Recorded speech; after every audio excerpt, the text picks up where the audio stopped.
আপনারা দেখছেন YouTube channel সোনালী দিনের বাজার। এই সতর্ক বাণীটি অবশ্যই দেখে নেবেন।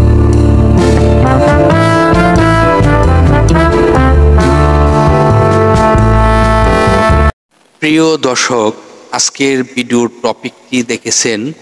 দেখুন, আজকের ভিডিওর টপিকটি এখন এই আলোচনাটি কেন করার প্রয়োজন সেটি আপনারা যদি মনোযোগ দিয়ে শুনতে পারেন তাহলে নিশ্চয়ই আপনারা উপকৃত হবেন।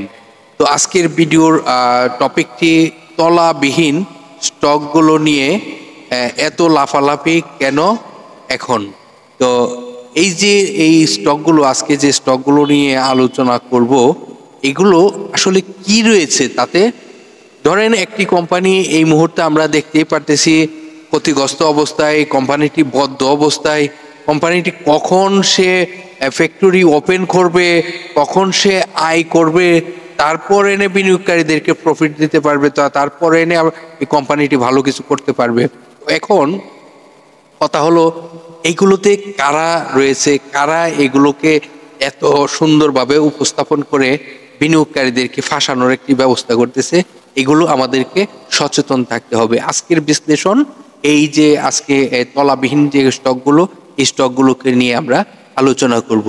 আশা করি আপনারা আলোচনাটি নিজেরাও শুনবেন এবং অন্যদেরকেও শুনবার সুযোগ করে দিবেন শুধুমাত্র একটি শেয়ারের মাধ্যমে। আর আপনারা সকলেই জানেন যে আমাদের সাথে হোয়াটসঅ্যাপ গ্রুপে আপনারা যুক্ত হতে পারবেন। নিশ্চয়ই আপনারা ভিডিওর কমেন্টে যদি আপনারা কমেন্ট করে আমাদের হোয়াটসঅ্যাপ গ্রুপে অ্যাড হতে ইন্টারেস্টিং থাকেন তাহলে নিশ্চয়ই আপনারা আমাদেরকে কমেন্টে লিখবেন যে অ্যাড হতে চাই। তাহলে আমি আপনাদেরকে আমাদের হোয়াটসঅ্যাপ গ্রুপের লিঙ্কটি রিপ্লাইয়ে দিয়ে দিব, অ্যাড হয়ে যাবেন।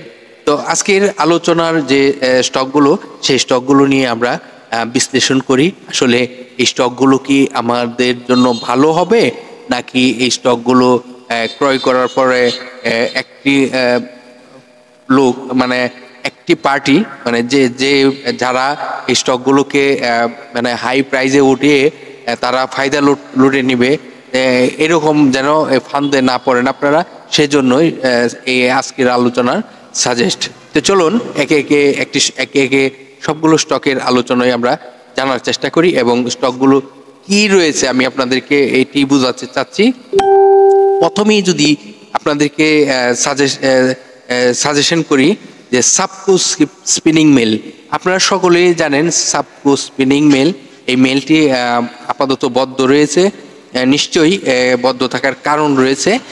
এই স্টকটি হঠাৎ করে আমরা দেখতে পারি স্টকটি ইউটার্ন আসে, বেশি দিন নয়, খুব রিসেন্টলি আমরা এই অবস্থানটি দেখতে পাই। তো এখন কথা হলো, এই স্টকটি আমরা দেখলাম যে একেবারে 5-7 কার্য দিবস ভালো একটি ভূমিকায়, ভালো একটি ইউটার্ন আসে। তো এটিতে আসলে কারা রয়েছে, এইভাবে এই স্টকগুলোকে এত প্রাইস করার কারণ কি? হ্যাঁ, নিশ্চয়ই কোনো কারণ থাকতে পারে, কিন্তু এই কারণটা কি, সেই কারণটা আমাদেরকে কি বোঝাতে পারবে কেউ?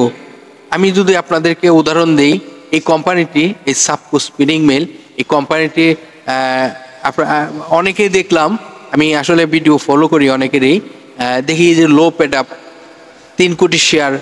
হ্যাঁ ঠিক আছে, 3 কোটি শেয়ার, এর চেয়ে কমও তো আছে।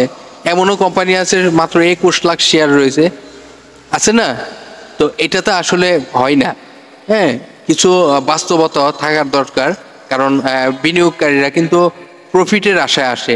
একটি কোম্পানিতে বিনিয়োগ করে এই কোম্পানিতে প্রফিট নিতে হবে। যে কোম্পানির 3 টাকা 9 পয়সা ন্যাব মাইনাস, তার মানে কি, তার যে 10 টাকা ফেস ভ্যালু ছিল, তার যে অ্যাসেটটি ছিল, সেই অ্যাসেটটি পর্যন্ত ক্ষতিগ্রস্ত অবস্থায়, ঋণগ্রস্ত অবস্থায়। বুঝতে পারতেছেন?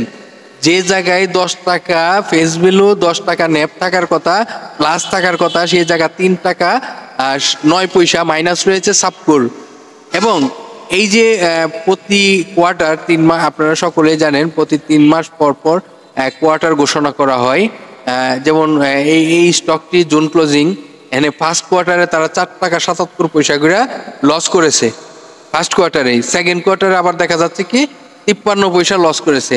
আসলে কি প্রথম কোয়ার্টারে 4 টাকা 77 পয়সা, তার মানে কি কর্মী অতিরিক্ত ছিল, তখন এই লসের ভাগিদারটা হতে হলো। এখন কর্মী ছাঁটাই করে কি এই 53 পয়সা লসে আনছে, যে আর কর্মী নাই এখন, এখানে আর লস করার গতিটি কমে আসছে। হ্যাঁ, এটি হতে পারে। এখন কোম্পানি চালু হবে কবে?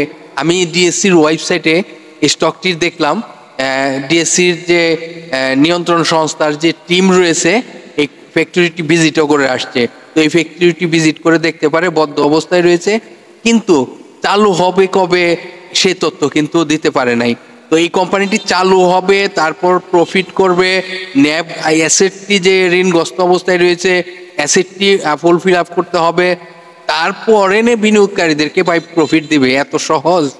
এত সহজ ব্যবসা বাজারে অনেক কঠিন। এই যে তার ন্যাবই নাই, ন্যাবই -3 টাকা 7 পয়সা।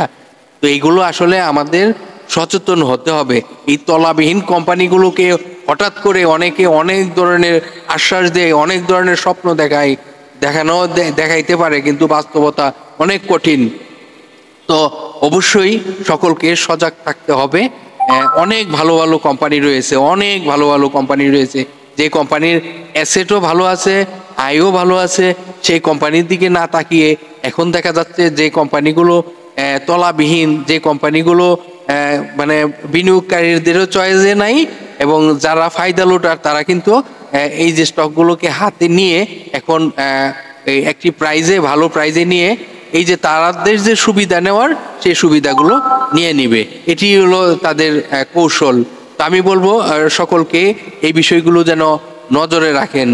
আরেকটি স্টক গত কার্য দিবসও দেখলাম, এই স্টকটি হঠাৎ করে বিশাল ভলিউম হয়। স্টকের নামটি দেখতে পারতেছেন, মাইডাস ফাইন্যান্স। এই স্টকটির আপনাদেরকে দেখাই, তাদের ন্যাপ 10 টাকার জায়গা 3 টাকা 74 পয়সা আছে কিছুটা হলো। হ্যাঁ, এরপরও দেখবেন যে আগামী কিছুদিন পর এটাও থাকবে না, কারণ মাইনাসের সংখ্যা এমনভাবে হচ্ছে।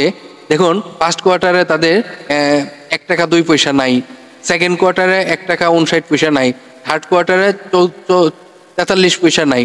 তাহলে কি এই যে এই প্রতি কোয়ার্টারে মাইনাস হচ্ছে, তাহলে তো ন্যাপ থেকে এগুলো খরচ করতে হচ্ছে, জমানো টাকা যেগুলো ছিল, অ্যাসেট ট্যাসেট যা ছিল সব খায়া শেষ করে ফেলানোর শেষ, সব খাওয়া শেষ হবে। তখন এই স্টকগুলোকে মানে কি করবে, তখন বাংলাদেশ ব্যাংক উদ্যোগ নিবে বিভিন্ন ধরনের। আসলে আমাদের কখন এগুলো টনক যে লড়বে আসলে আমরা বুঝতে পারি নাই। তো হঠাৎ করে এই স্টক দেখা যাচ্ছে 2-3 কার্য দিবস একদম মানে পাগলা হয়ে গেছে, এই স্টক অনেক কিছু হয়ে যাবে। কিন্তু অনেক কিছু হবে কিভাবে ভাই?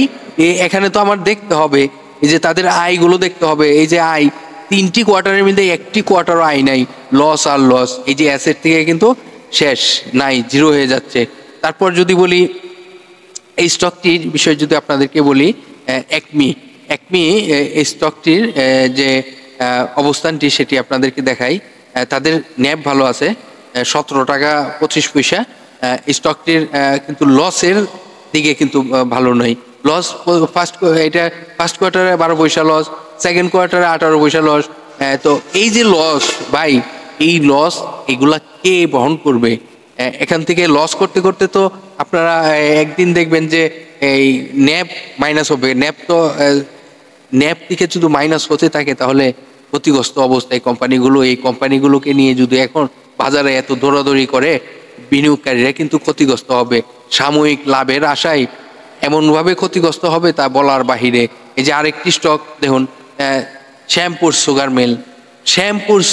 সুগার মিলের মধ্যে কি রয়েছে ভাই? এটা যে এমনভাবে ফিটিং দিয়ে অলরেডি কিন্তু একটা প্রফিট নিয়েই নিছে, যারা এই প্রফিট নেওয়ার তারা কিন্তু নিয়েই নিছে। দেখুন, এই স্টকটি 1283 টাকা 25 পয়সা ন্যাব মাইনাস। বুঝতে পারতেছেন কি অবস্থা? এই বিষয়টা কিন্তু আপনাদেরকে পূর্বে আমি বোঝানোর চেষ্টা করেছিলাম যে দেখুন, এইরকম স্টক যদি আপনারা চয়েস করে স্টকগুলোতে বিনিয়োগ করেন, এটাতে কারা ফায়দা লোটে, কারা আপনাদেরকে ধরিয়ে দিয়ে চলে যাবে, আপনারা কত ক্ষতিগ্রস্ত হবেন সেই কি ধারণা আছে?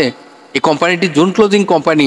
দেখুন, ফার্স্ট কোয়ার্টারে 12 টাকা 36 পয়সা লস, সেকেন্ড কোয়ার্টারে 10 টাকা 97 পয়সা লস। এই যে একটি লসের কোম্পানিতে আপনারা সেকেন্ডারি মার্কেটে বিনিয়োগ করতে যাচ্ছেন, আপনাদেরকে তো ভাই আকাশে বাতাসে উড়াইয়া নিয়ে যাবে প্রফিটে। তো এই যে এইরকম যদি অবস্থান দেখেন, আসলে প্রতিটি বিনিয়োগকারী স্মার্ট হতে হবে, প্রতিটি বিনিয়োগকারী এই বিষয়গুলো ফলো করতে হবে। শুধুমাত্র একজনের কথাই, একজনের পরামর্শ দিল এই স্টক একটা কিছু হবে, আসলে সব কিছুরই লজিক লাগে। এই যে হবে, প্রতিটি স্টকেরই ভালো হবে, কিন্তু কখন ভালো হবে? যখন ভালো হবে, যখন দেখবো আমরা ভালো হচ্ছে, তখনই আমরা বিনিয়োগ করব। এই কোম্পানিতেও বিনিয়োগ করব, এই কোম্পানিতে বিনিয়োগ করব না কেন?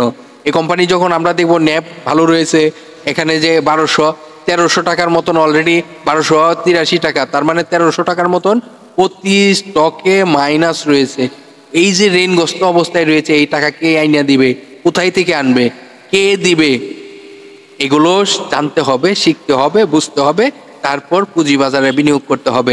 এইরকম স্টকের মধ্যে বিনিয়োগ করে পেশে লক্ষ লক্ষ টাকা নিঃস্ব হয়ে গেলে পরে বলবেন যে এমুক সরকার ছিল, এমুক সরকারের আমলে এমুক হয়েছে।